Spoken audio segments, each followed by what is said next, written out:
I did not know about it earlier, but now, I know that both my parents have had to give up on multiple opportunities to rise in their careers, just because they had to remain in the same city and live close to each other. All for my sake. My mom, apparently, also had to reject several men who were head over heels in love with her whenever the child. Because she wanted to focus on raising me instead of getting married, and having to deal with having a husband and balancing her work life and her personal life, all that jazz. I know these things now, thanks to Eddie, indirectly. Because he is not exactly the best stepfather that one could ask for, and my mother has had to tell me all of this, in order to make me accept him. Because she thinks that if she could make so many sacrifices, for my sake, I should be able to return the favor, at least a little bit, and accept Eddie. I don't know how that works, because I did not ask her to make these sacrifices for me. She could have easily just terminated the pregnancy, or just let my father take over raising me entirely. But anyway, I never argued with her about any of this because I love her and I want her to be happy.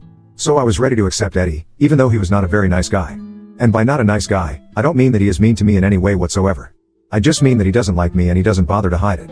I don't know what kind of 42-year-old has issues with a 16-year-old guy, but he definitely does. I don't know why he doesn't like me because I never did anything to piss him off, and as a matter of fact, I've always tried to be nice to him. Because that's how my family has raised me, to be nice to everybody, even when they show you that they don't like you. He never speaks to me rudely and never makes comments about me. And the reason behind that is that he doesn't speak to me at all. He pretends like I don't exist in the family, and this has been going on for the past 3 years. I literally have no idea what I ever did to piss him off, but one day, he just decided that he was not going to speak to me, and he was going to start acting like I was not there at all. It is the weirdest thing in the world, and I'm really not used to this kind of treatment. It's like he's giving me the cold shoulder for something, but I don't know what it is. So I can't even fix my behavior, because I don't even know what his problem with me is. My mother says that that's just the way he is. He does not have a problem with me, but he doesn't necessarily like me either. However, I feel like if you don't like somebody, there should at least be a reason for it. Especially when you're 42 and the other person is literally just 16. I guess it has something to do with the dynamics of me being my mother's first child or whatever, I don't even know. But the bottom line is that he does not like me, and he has made it very obvious. Earlier, we used to get on okay, and the first couple of times that he came home, he would interact with me and ask me all sorts of questions about my life, and I would be very polite and answer him. But after one visit, he just decided that he was not going to speak to me. It was very random, and I did not understand why he did that. At the time, I did not question it, because I thought maybe he had just forgotten to say hi to me or whatever, but then it happened so many times, it became hard to ignore. So I even asked my mother if I had done something to make him angry because he was acting like I was not there in the house, and he would turn his face away every time I entered the living room or any room that he was in. And she did not tell me anything about it. She just said that he was trying to wrap his head around the fact that now, he would have to deal with me being there all the time, and maybe he was just not used to it because, before this, he had only dated women who did not have kids. I found that hard to believe because he himself had 2 kids.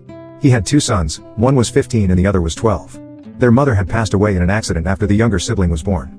Also, it was not true that I would be there all the time because, as I had mentioned above, I used to go to my dad's house to live with him every other month. But anyway, a few months passed that way, and eventually, I just accepted the fact that this was how he was, and he was not going to speak to me anymore. After a year of being in a relationship, he proposed to my mother, and they got married a few months later. After their marriage, Eddie moved into the house with his kids. Before that, I had only met his children a couple of times, and even they had been taught by their father not to speak to me. It was just so crazy, and I don't even know how I dealt with that for so long. For years, as a matter of fact. Before getting married, Eddie and my mother used to live separately because Eddie's mother was really sick and she used to live with them. But after they got married, he decided to move her in with his sister, so she would be able to take care of her, and he moved in with my mom, into our house, with his children. I don't know if any of you guys have ever experienced this, but it's really not easy to live in the same house with a bunch of people who won't talk to you and pretend that you don't even exist. But I had to put up with that, and it made me feel really bad because I felt like I was a criminal of some sort, judging by the way that they treated me. And the worst part was that I never got to find out what I did wrong in the first place. I still have no idea, but at least I'm not living with them anymore, so it doesn't matter. Anyway, years passed, and their behavior did not change.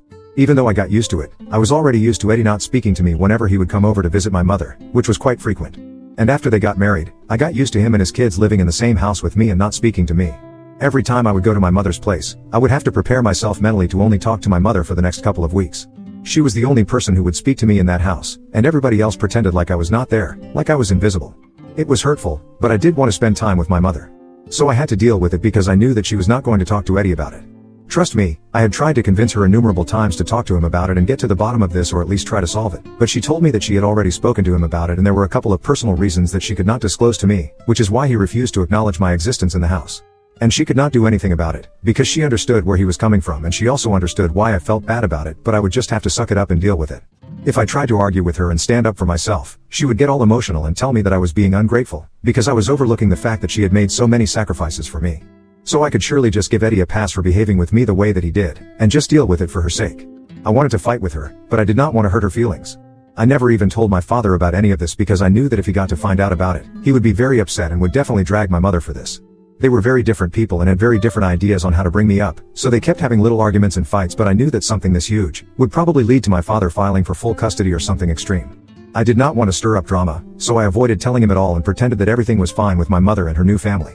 Eddie and my mother had been together for 1 year before they got married, and it has been 2 years since they have been living together. So I have been putting up with this sort of behavior for 3 years now, and I have been pushed to my limit and stretched very thin. Recently, what happened was what really pushed me off the edge, and I decided that I was no longer going to put up with this.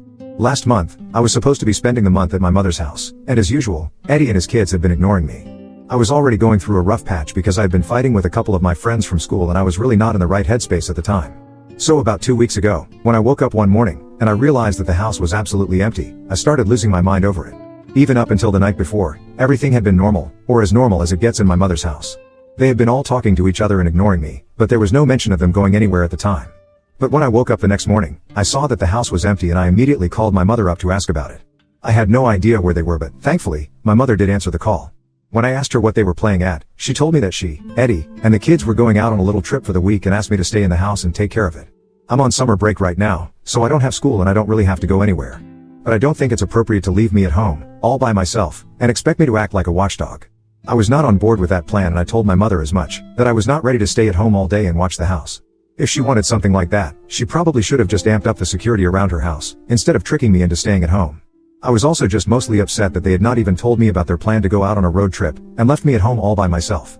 They didn't even have the courtesy of letting me know about it beforehand, so I could decide for myself if I wanted to do it or not.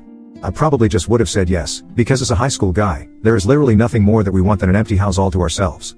I probably would have invited a couple of my friends over and lived it up for a few days. But I was so pissed off that I didn't even feel like doing that because my mother was treating me like crap, and it made me feel really bad. I was also fighting with my friends, so I did not really have anybody to invite at the time, and I was just going through an overall bad time. And I told my mother that she needed to apologize to me for doing this, and I could understand that Eddie did not like talking to me, but the bare minimum that they could do was at least tell me that they were going out somewhere before they left. It was not very nice to just wake up one morning and realize that you were all